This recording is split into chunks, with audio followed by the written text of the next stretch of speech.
नमस्कार दर्शक बंधु जदि आप आज सुना कि रूपा किणवा चाहते तेज जाणी रखु कि आज घर बजार में 24 कैरेट और 22 कैरेट सुनार मूल्य कौन रही है। आज भारतीय बजार में 24 कैरेट सुनार मूल्य 1,01,350 टंका होता है। 22 कैरेट सुनार मूल्य 92,900 टंका रही। ठीक से राजधानी भुवनेश्वर में 24 कैरेट सुनार मूल्य 10 ग्राम पिछा 1,02,350 टंका होता है। 22 कैरेट सुनार मूल्य 92,900 टंका रही।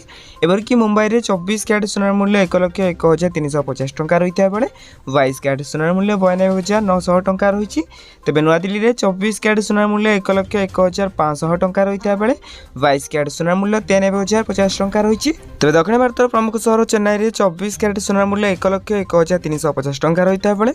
22 कैरेट सुनार मूल्य 92,900 टंका रही। तेज पूर्व भारत प्रमुख सहर कलिकता में यथाक्रमे 1,01,350 टंका और 92,800 टंका रही सुनार मूल्य। अनेपटे रूपा मूल्य किलो पिछा 1,13,000 टंका होती। तो यहाँ आज दिन सठिक सुनार मूल्य।